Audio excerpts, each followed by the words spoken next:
Hello दोस्तों, स्वागत है आपका हमारे इस नए वीडियो में। दोस्तों 15 फरवरी से पहले आप अपने ज़रूरी काम जल्दी से निपटा लें।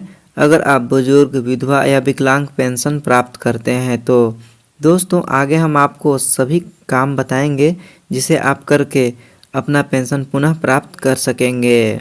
दोस्तों नई पेंशन योजना सरकार का मुख्य उद्देश्य आर्थिक रूप से कमज़ोर वर्गों जैसे विधवाएं, महिलाएं, बुजुर्ग और दिव्यांग व्यक्तियों को वित्तीय सहायता प्रदान करना है। इस योजना के माध्यम से उनकी जीवन शैली को भी बेहतर बनाना और उन्हें आत्मनिर्भर बनाना भी है। दोस्तों सरकार ने यह नियम लागू किया है कि सभी लाभार्थियों को अपने दस्तावेज जैसे आधार कार्ड, बैंक खाता विवरण और आय प्रमाण पत्रों को 15 फरवरी 2025 तक अपडेट कराना होगा। यदि यह प्रक्रिया पूरी नहीं की गई तो अगली किस्त मिलने से रोकी जा सकती है। इसके लिए दोस्तों डिजिटल भुगतान अनिवार्य कर दिया गया है। सभी पेंशन राशि अब केवल डायरेक्ट बेनिफिट ट्रांसफ़र द्वारा ट्रांसफ़र किए जाएंगे। इसके लिए लाभार्थियों को अपना बैंक खाता आधार से लिंक कराना होगा। इसके बाद तीसरा है दोस्तों पात्रता मापदंड में संशोधन। विधवा महिलाओं के लिए आयु सीमा अब 40 वर्ष या उससे अधिक होनी चाहिए। वहीं दिव्यांग व्यक्तियों के लिए न्यूनतम दिव्यांगता स्तर 40% होना चाहिए। वार्षिक पारिवारिक आय सीमा अब 1 लाख रुपए तक बढ़ाई गई है। कुछ आवेदन प्रक्रियाएं में भी बदलाव किए गए हैं। अब आवेदन प्रक्रिया को अधिक पारदर्शी बनाने के लिए डिजिटल किया गया है। दोस्तों पात्रता मापदंड में विधवा के लिए आवेदक विधवा होनी चाहिए। आयु सीमा 40 वर्ष या उससे अधिक होनी चाहिए।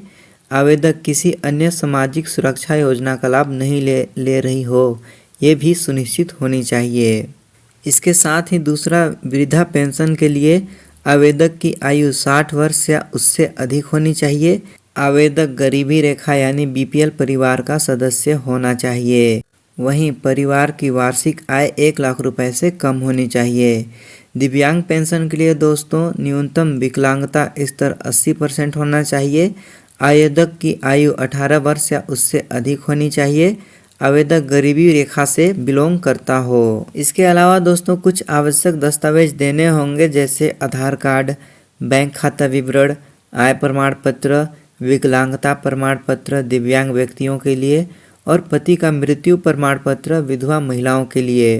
तभी आप पेंशन प्राप्त कर पाएंगे। इसके बाद आता है दोस्तों आवेदन प्रक्रिया।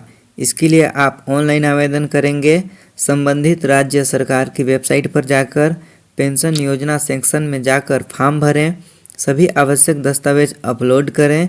उसके बाद आवेदन जमा करें, फिर प्रक्रिया पूरी हो जाएगी। दूसरा है दोस्तों ऑफलाइन आवेदन का।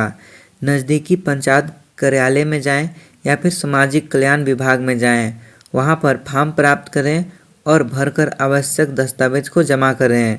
फॉर्म जमा करने के बाद रसीद जरूर प्राप्त कर लें। दोस्तों सरकार द्वारा पेंशन में कुछ बदलाव हुए हैं जैसे विधवा महिला की पुरानी किस्त होती थी 3000 रुपये, जिसे 6000 रुपये कर दी गई है।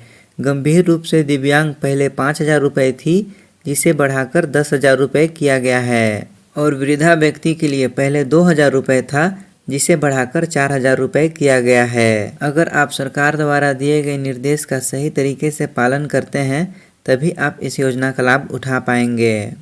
दोस्तों अगर आप लाभार्थी हैं और इसका पालन नहीं करते हैं तो दस्तावेज जैसे अपडेट न करके ना पालन करते हैं और आधार बैंक खाता लिंक ना कराकर भी और पात्रता मापदंड को पूरा न करके भी इसका उल्लंघन करते हैं। दोस्तों आगे बढ़ते हैं वीडियो में और हम आगे इसकी अंतिम दस्तावेज जैसे अपडेट करने की है वो 15 फरवरी 2025 है और आवेदन की प्रक्रिया 28 फरवरी 2025 होगी।